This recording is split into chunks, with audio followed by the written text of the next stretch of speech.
Alright, so we're going to start about the first half of chapter 5.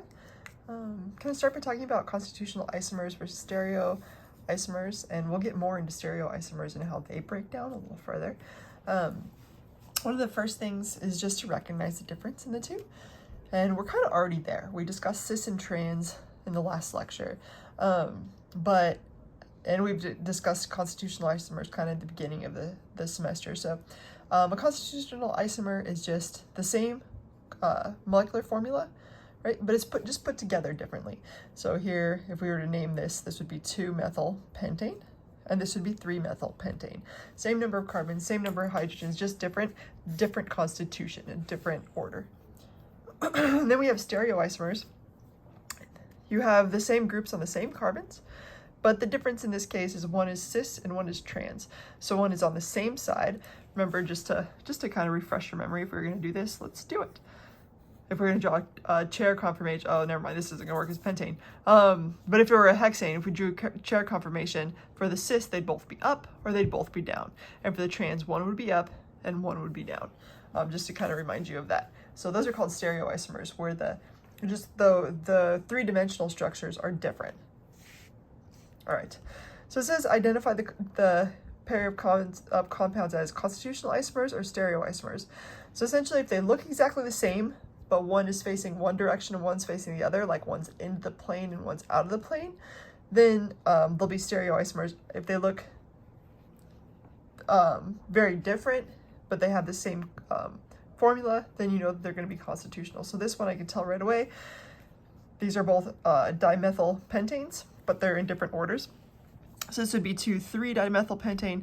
This would be 2,4-dimethylpentane. So these are constitutional. We move down to here. These look completely different, right? But in both cases, we have 1, 2, 3 carbons and an oxygen. And here we would have 1, 2, 3 carbons and an oxygen. These are also constitutional. I give you some pretty poor examples here, as I can tell. In this case, you have the dimethyl cyclobutane. In this dimethyl cyclobutane, here you have 2 methyls on this one, and here you have 2 methyls on separate. This is also constitutional. So let's find something that's a stereoisomer. So let's say we had this one, like that, and like that, versus like that, and like that. So this one here would be the cis conformation, and this would be the trans conformation. Or you have one coming out of you and one going back, and here both of them are coming out of you. So again, if this were cyclopentane, we drew a chair conformation, one would be up, one would be down, and in this case we'd have 2 ups. All right, so it would be a stereoisomer.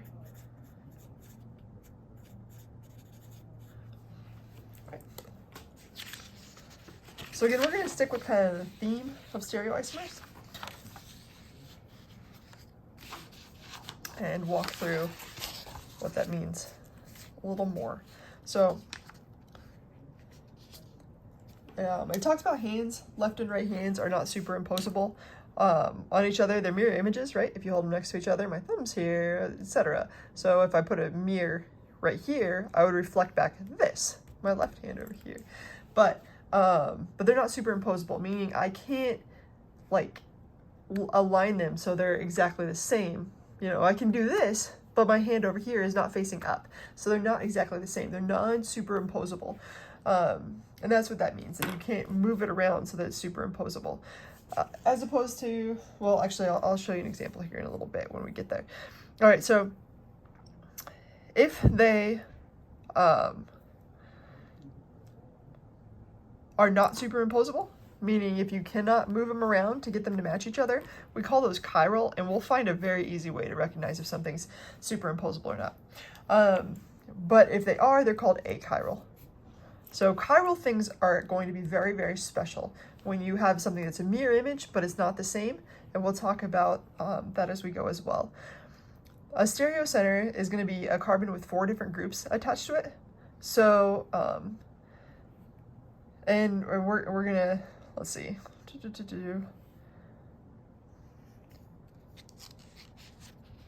Yeah, I'm kind of upset because I kind of like the notes on the next page a little better.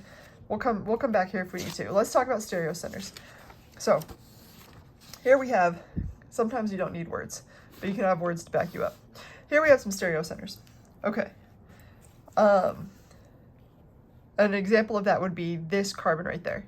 See how this carbon has 4 different things on it? It has the hydrogen, it has the bromine, right? It's got this 1, 2, 3, this propyl group, and it's got this methyl group on it, or ethyl group on it if you look just at the carbon, right?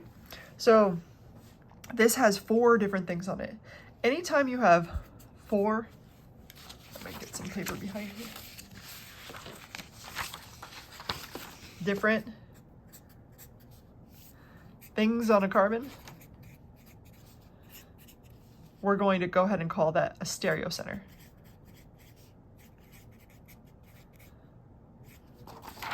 And if you have just one stereocenter, it generally is going to make it chiral. It's going to make it non-superimposable. So let me prove that to you. That's what I want to do here. All right, so it says draw the mirror image of each compound and label them as chiral or achiral. And then I'll show you with model kit how this works. Okay, so when we draw a mirror image, just draw a mirror. Essentially pretend there's a mirror there and pretend you're looking at what's going to reflect back into this. So we had a bromine here, so we'll draw bromine there. And it's going up to this carbon up here. Then coming out of this thing is a chlorine, like this. And then coming back right here would be a methyl group. And then right here would be this other methyl group. This one was on a wedge though. So essentially you draw the mirror image, right? And then it says label it as chiral or achiral. Okay, so if you want to know if this is chiral or achiral, it might not come very intuitively, and that's why we've got rules. But before we get there, let me show you what this would look like. So let's say we have this molecule right here. Okay, so with this molecule right here, we've got a carbon with 4 things on it. Going into the plane is going to be chlorine.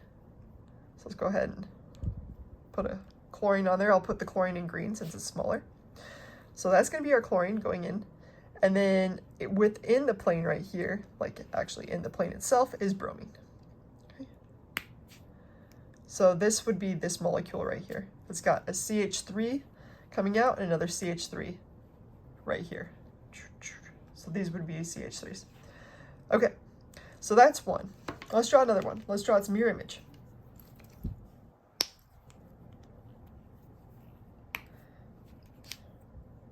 Okay, I think I got it.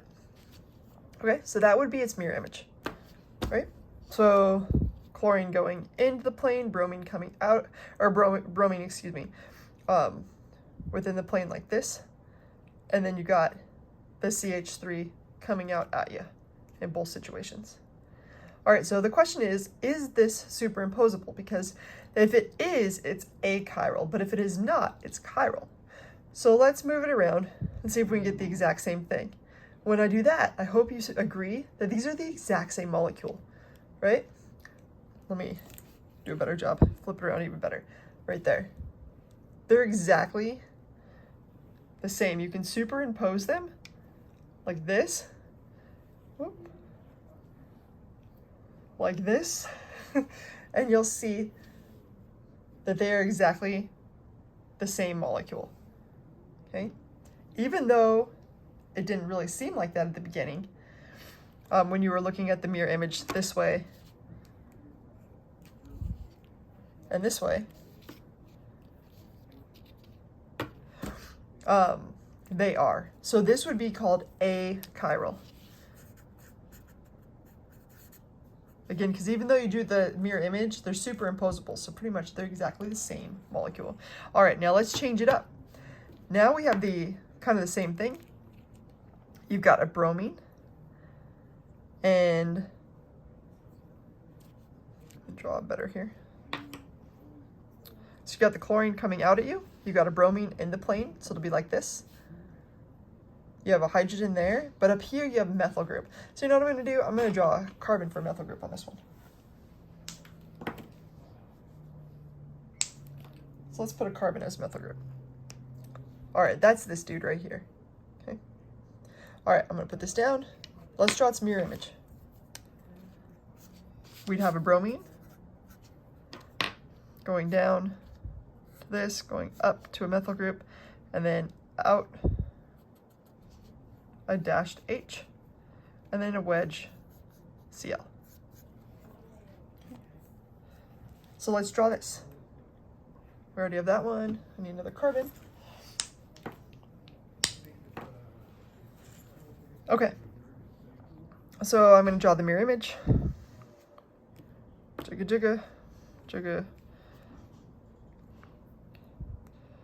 jigga, with the side effects, or sound effects and everything. Okay, so let me go like this. So the bromine is in the plane. Here the methyl group is in the plane. I kind of messed it up. Here the methyl group is in the plane. Here the methyl group is in the plane. All right, they're mirror images of each other right now. And now the question is, are they superimposable? So if I flip it over, what if I move it this way? No, it's still a mirror image. What if I move it this way? No, it's still a mirror image. What about this way? Nope. I got a carbon to my right and a carbon to my left. Nope. So I hope you can see, like even when you do it this way, there's one thing coming out, there's a hydrogen coming out, and there's a hydrogen on this one going back in.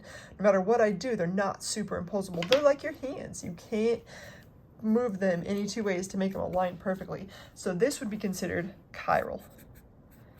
And this would be called the stereocenter.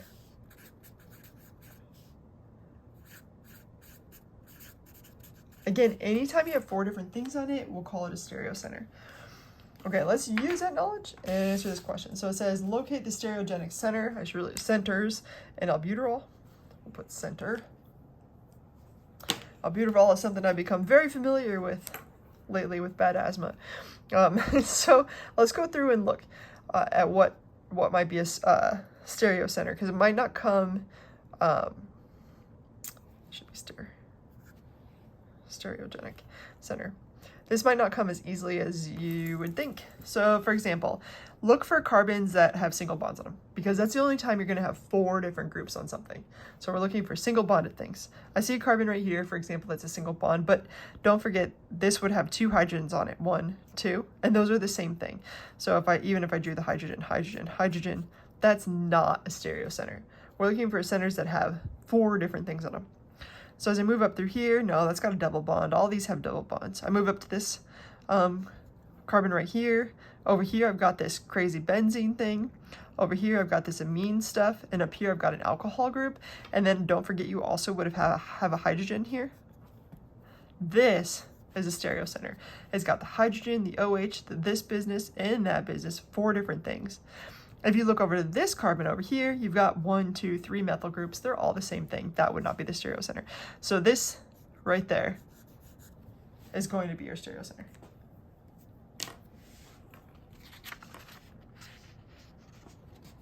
Okay.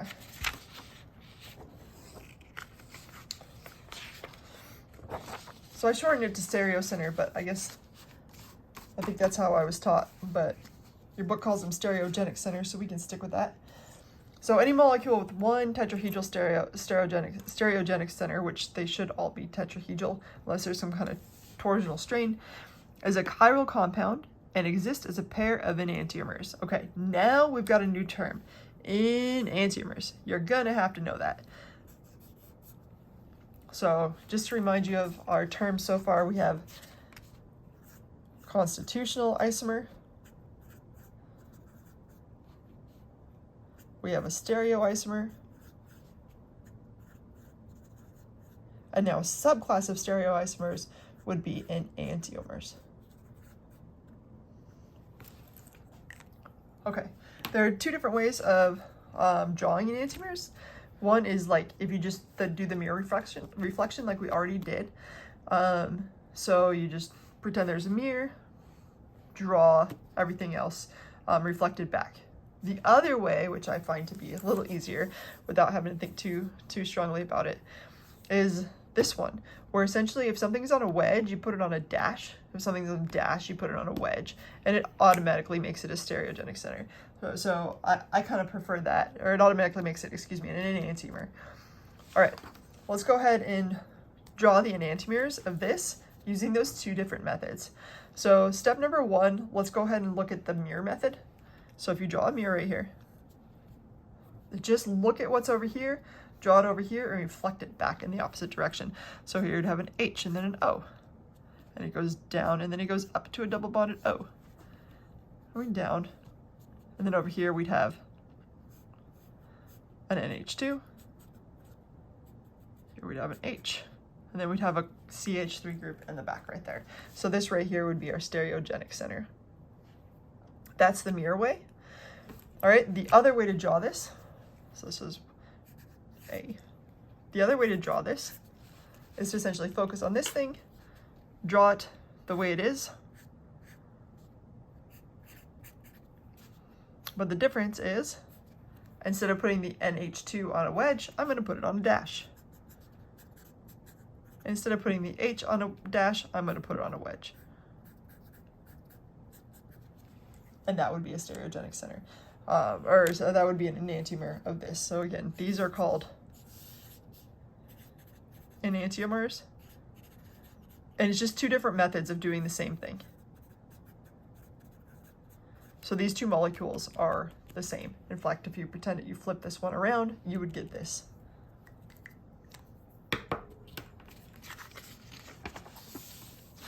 All right, so let's locate the stereogenic center in each compound and draw the enantiomers. Okay, so remember the stereogenic center has to have 4 different things on it. So I look at this, usually you can find it pretty quickly by looking for the thing that's stuck on some carbon somewhere. So I ask if this one is it, and it is. I got a methyl group, I got an ethyl group, I got a chlorine, and then I got a hydrogen coming off of it somewhere in there. So this would be my center right there. All right, so the way to draw the enantiomer would be, you could put the chlorine, for example, on a wedge, and then draw another one. You could do the mirror image, or you could put the chlorine then on a dash. These are the two enantiomers of this structure, this 2-chlorobutane. Okay, here we have a diol. When you have 2 alcohol groups, they're called diols, and it would be 1,2-butadiol. And we would find the stereogenic center. So you might be tempted to do this one, but don't forget that this carbon right here has a hydrogen and a hydrogen there. So this is not the stereogenic center. This one, however, is.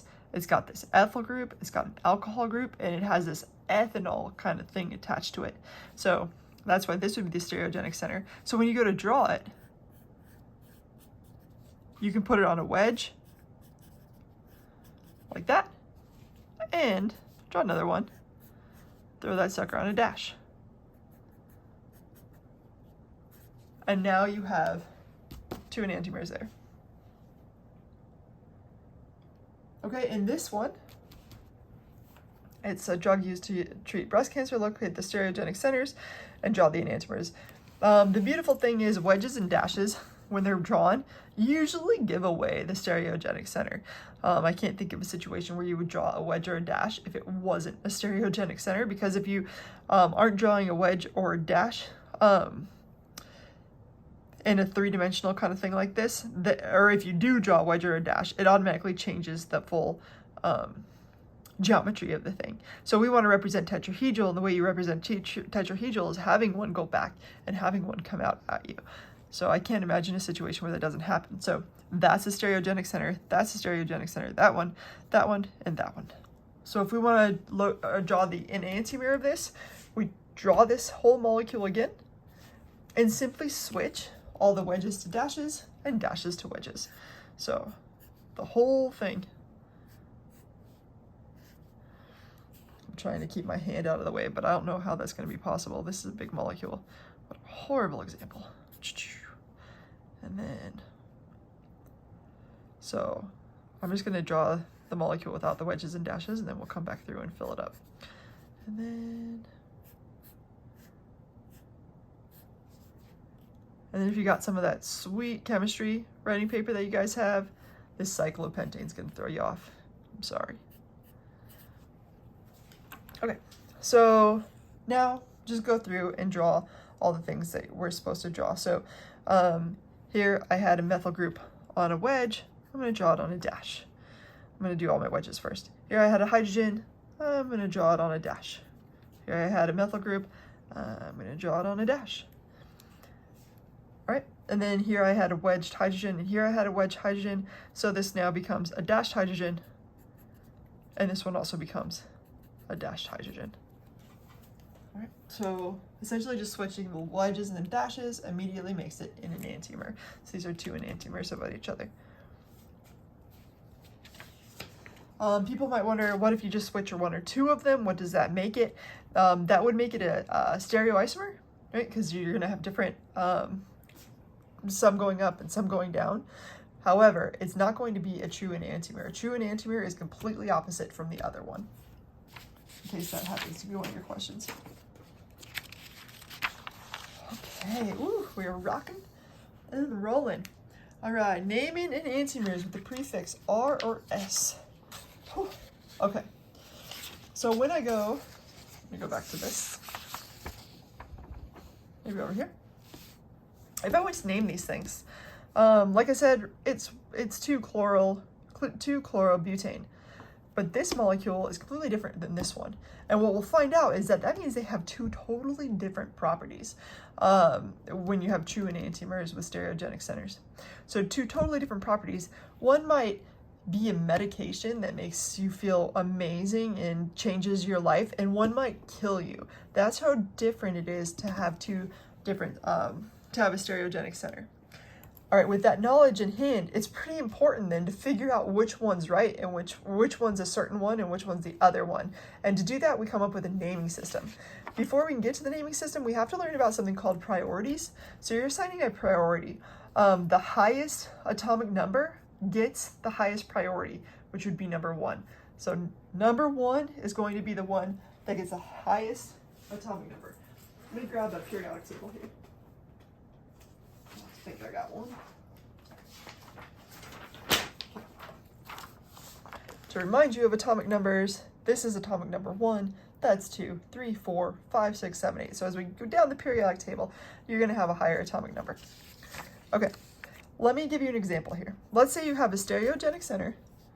We've got like a fluorine, to a hydrogen, to a chlorine, to a bromine. And I want you to assign priority. Number 1 is going to be essentially usually just the heaviest thing, right? So bromine down here has a higher atomic number than chlorine, fluorine, or hydrogen. So bromine is going to be number 1. Number 2 would be chlorine. 3 is fluorine. 4 is hydrogen. 1, 2, 3, 4. And we'll be eventually paying attention to the order in which they go and kind of drawing circles to see if it goes clockwise or counterclockwise. All right, let me give you another example here.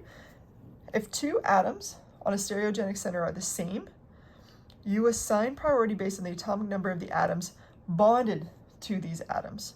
So 1 atom of higher atomic number determines a higher priority. So let me give you an example. Let's say we have a stereogenic center that looks like this. Okay. So all you do is look at the bonds or the atoms that are attached to this. So if I look at the atoms that are attached to that, I've got an H, I've got an OH, I've got a carbon, and I've got another carbon. The difference is this carbon is bonded to 3 hydrogens, and this carbon is bonded to 2 hydrogens, and then another CH3, right? So these are the 3 things that are coming off of this 1 carbon. Remember, we're going to look first at the first atom that it's bonded to. So if I look just at the first atom it's bonded to, this O comes after the C. So O has a higher priority than carbon. So this is going to be my number 1. After that, our next thing is going to be C. But as you can see, these two are the same. They're both carbon. So then you go to the next thing. It's not the hydrogens, but this one has an extra carbon on it. That's why this one's going to be number 2. Again, because it has 2 carbons on it. Then we have this. This would be number 3, and finally 4. So if I were to draw this when I go to name it, which you'll do, you're probably just going to want to put the 1 somewhere near there, the 2 somewhere over here, 3, and 4.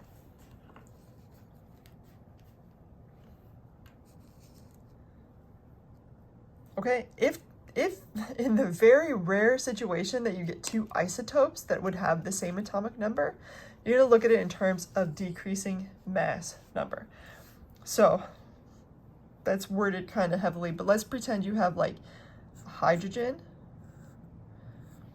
to an OH to a chlorine that happens to be chlorine 35 and another chlorine that happens to be chlorine 37. So these are 2 isotopes, right? This one has a mass of about 37 grams per mole, and this one has a mass of about 35 grams per mole. So this, and looking at them, chlorine has the highest priority, right? So you know chlorine's going to be number 1, but which one is it? You do the heavier one first. That would be 1. That would be 2. That would be 3. And then the hydrogen last would be 4. And you'll find out hydrogen's always last. And so when you get something with hydrogen, you'd be like, yay, because it's going to be last. It's because it's number 1. All right, to assign a priority to an atom that has a multiple bond. Okay, so this is kind of important. You're going to treat a multiply bonded atom as an equivalent to as an equivalent number of singly bonded atoms. What we mean by that is if you have like a carbon double bonded to an oxygen, that doesn't just mean you have an oxygen on it. You pretend that there's 2 oxygens on it. Okay, so this would be like a carbon to an oxygen and a carbon to an oxygen. Even though that's not actually what it means, you treat it this way. So let's see if we can figure this out. So let's say you've got a center that's like, you got an oxygen there. Let's say you're going to a hydrogen, and then oxygen to a hydrogen, some methyl group, and some hydrogen here. This is our stereogenic center. We got a carbon and a carbon, so those probably aren't going to, or we got a carbon and a carbon and then another carbon. So all 3 of them have carbons. You know this guy's number 4. Take care of that business right now. So you got a carbon and carbon and a carbon. The next thing you look at is what those carbons are bonded to. This carbon's bonded to 3 hydrogens, right? So that's not going to be an issue. That's going to be our number 3. But this carbon is bonded to an oxygen, and this carbon's bonded to an oxygen. The only difference is this carbon is double bonded to an oxygen, and so it's only bonded to 1 oxygen.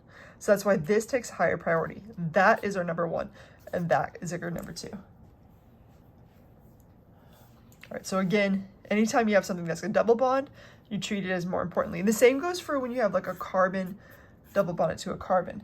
So if this happened to be a carbon double bonded to a carbon, and this was a carbon single bonded to a carbon, the double bond would take precedence.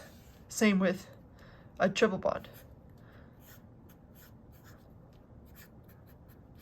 So a carbon triple bond has higher priority.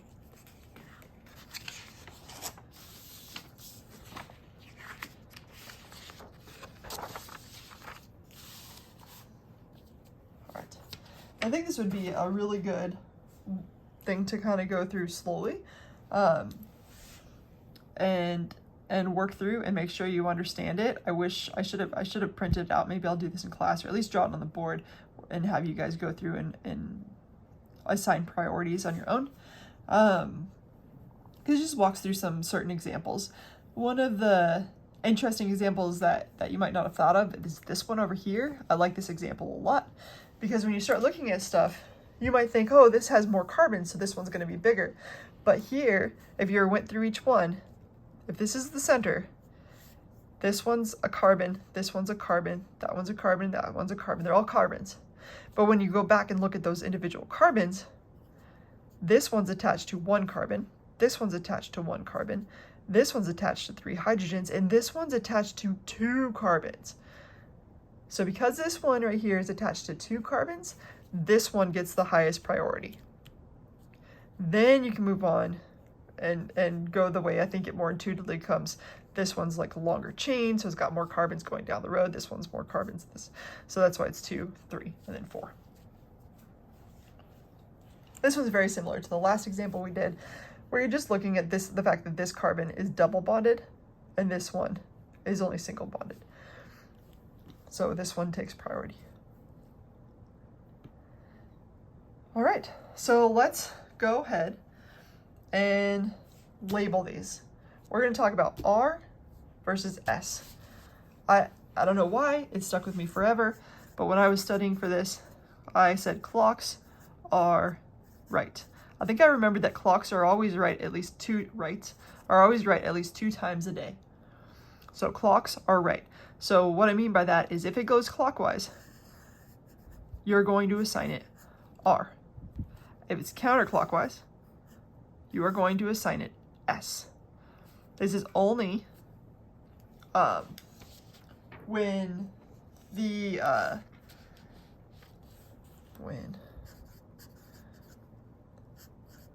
low priority thing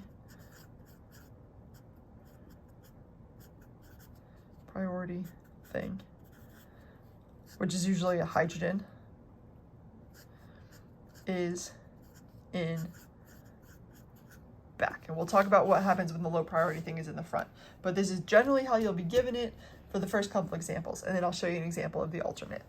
Okay, let's do this. So let's look at this enantiomer here. These are enantiomers. They drew a mirror image of each other. They're chiral centers of this butanol. So we got 1, 2, 3. There we go. So that's going to be our stereogenic center. And let's go ahead and assign priorities. Remember, if it's bonded to an oxygen and the rest carbons, that's going to be number 1. That's the bigger atomic number. Next, we go to these carbons. Here you've got a carbon to hydrogen. Here you've got a carbon to another carbon. So this one takes precedence. That's number 2. Leaving this as 3. And the hydrogens in the back is 4. So what we do is we're looking at 1, 2, and 3. I hope you agree, if we drew a circle from 1 to 2 to 3, that goes clockwise. Remember, clocks are right. R. This would be considered R, an enantiomer. When we look at this one, let's go to look at it again. The low priority is in the back. We got this hydrogen on a wedge. But this would be 1, this would be 2, this would be 3, and this would be 4. Now we go from 1 to 2 to 3. And you really don't need to do the 4, but it does help just because whenever you do the 4, you can ask yourself, is it in the back? Because if it's not, then you know that you're going to do the opposite thing. So it's a good habit to get in. Okay, so 1 to 2 to 3, this is counterclockwise, that's S. However you're going to memorize these works, but the clocks are right has served me well forever. So that would be considered an S enantiomer. So the answer here was R. The answer there is S. All right, your turn. Let's work on these. So you can pause it and work on it, or do it with me. Okay, bromine is lower on the periodic table. That gets my number 1. This is my number 2, and this is my number 3. The carbon is number 3. So my 4, the hydrogen's in the back, so I know I'm good. So all I pay attention to is 1, 2, 3. It's going in this direction, which hopefully you agree that is counterclockwise. So that would be S. All right, in situation B, I know that I got a wedge. That's, again, the dead giveaway that that's the stereogenic center. This should have a hydrogen right there. And it doesn't have to draw it, but it helps to draw it just to make sure that it's in the back. Right? So if I go to assign the priorities here, chlorine is going to be my number 1. Now you look at this, here's a carbon and here's a carbon. Remember, this carbon's bonded to 3 carbons really. So this one has a much higher priority. Next, than this one, which is only bonded to one carbon. So that's 1, 2, 3. A hydrogen would be a 4. My circle goes this way from 1 to 2 to 3. And so this would be R.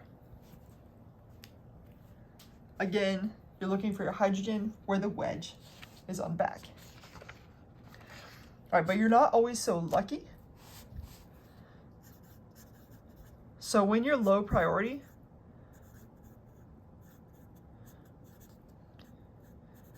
is not in the back, let's talk about what that looks like. So for example, if I drew something like this, chlorine, let me go ahead and put the H there, a bromine there, and I'll put a chlorine there. Okay, so I draw something like this, and I go to assign priority. This is my stereogenic center. This one has a higher number, followed by that one, followed by that one, and then 4. When I do my 4, I realize hydrogen's on the wedge. So what that tells me is whatever I get doing 1 to 2 to 3, I'm gonna go backwards. Do the opposite. So let me show you what I mean. We would go from 1 to 2 to 3 like this. This is clockwise. Clocks are right. This would be R. But 1, 2, 3, normally R.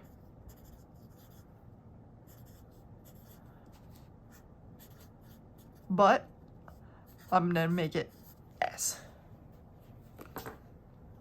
Okay, because the hydrogen's in the front and not on the back, we're gonna switch it and call it S. All right. Let me do, oh yeah, I wanted to do another example with you of those, which I didn't include, but I'll probably throw them in your notes. Let me write a couple examples real quick. Let's say we have something like this.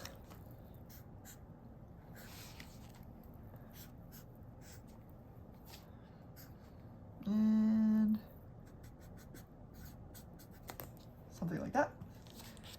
And I want to number it. So one of the first things to do is maybe draw the hydrogen on a wedge. It's going to help kind of remind you of what's going on. And I want to know if this is R or S. So my first priority will be this one right here. That's my number 1 because it's bonded to an oxygen. Here I have a carbon and a carbon. Those are the same. But here I have a carbon double bonded to a carbon. Remember, that takes precedence because it's like almost like it's attached to 2 carbons. You treat it the same. So this would be my number 2. This would be my 3. And that would be my 4. And you check and you're like, oh, it's on a wedge. So I got to do the opposite, right? So this is going to go from 1 to 2 to 3 like that. Normally, this is counterclockwise. So normally this would be an S. But H is on a wedge. So we're going to call it an R. Okay, so normally it would be an S, but because H is on a wedge, we're going to call it R. All right, let's do another one. So let's say we got this.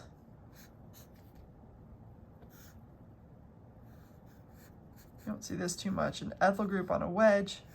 So let's draw it so you can kind of get used to it. Let's put a methyl group there. Okay, so this is my stereogenic center. I've got this ethyl group on a wedge, this OH going back, this sucker right here, and this little methyl group. So let's go ahead and assign priority to this. The first thing bonded is this oxygen. That's my number 1. Number 2, you'll notice they're all carbons. But this carbon is bonded to 1, this carbon's bonded to hydrogen, and this carbon's bonded to 2 things. So this is going to be my second group. Up here would be 3, and then 4. So when I go to draw the circle, remember I should recognize my low priority group, which is this methyl, is in the plane. It's not in the back. When it's not in the back, you're going to switch it around. So 1, 2, 3. I'm gonna go like this. Whoop. I just drew an R. So normally it would be an R. Normally R. But priority,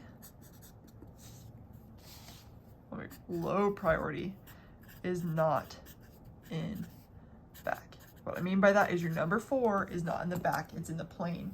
And that's not gonna work because it'll fly. So it's an S. So anytime your low priority group is not in the back, you are going to switch it.